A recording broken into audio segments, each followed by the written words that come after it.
Weil eigentlich passt jetzt alles.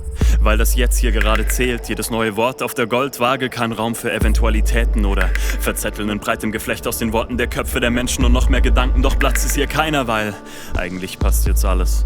Der Status Quo ist immer noch der Status Quo und die Gardinen im Wind noch dieselben, nur halt ein bisschen bleicher. Bin schneller und größer und weiter und schwimmend wie nie. Wusste mehr, bevor ich mehr wusste und selbst Zitate sind eine Ausrede für sinnbefreite Unzulänglichkeiten, weil eigentlich passt jetzt alles.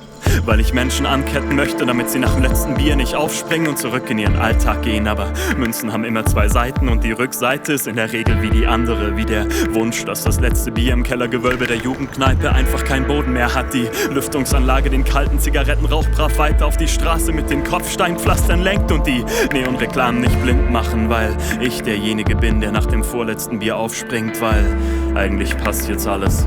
Weil ich auf großen Brettern stehen will, Worte teilen, inspirieren, mein Herz Pause macht für Rationalitäten und schrittweise Pläne in Richtung von dem, was Quelle für Wünsche ist. Weil ich in kleinen Boxen gesehen werden will, die geben mir Halt und Form und Füllung und machen mich gehört in einer lauten Welt. Weil ich damit scheitern werde, weil eigentlich passt jetzt alles.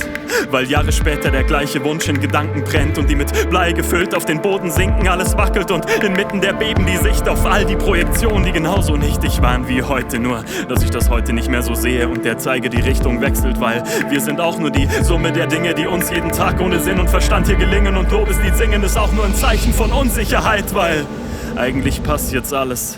Weil bodenlose Löcher und bodenlose Gläser sind nur ein Vorwand, um Vergangenes zu vergöttern. Und das ist keine Eintrittskarte in die guten alten Zeiten. Stattdessen das Jetzt mit Moralkarte und Leerlauf, mit Denken und Kämpfen und Ringen und all das mit einem halbwegs geraden Lächeln, dem ständigen Fragen um die eigene Drehung, das Suchen im Gestern und die Angst vor dem Morgen. Es gibt nie mehr als heute, es gibt nie mehr als heute.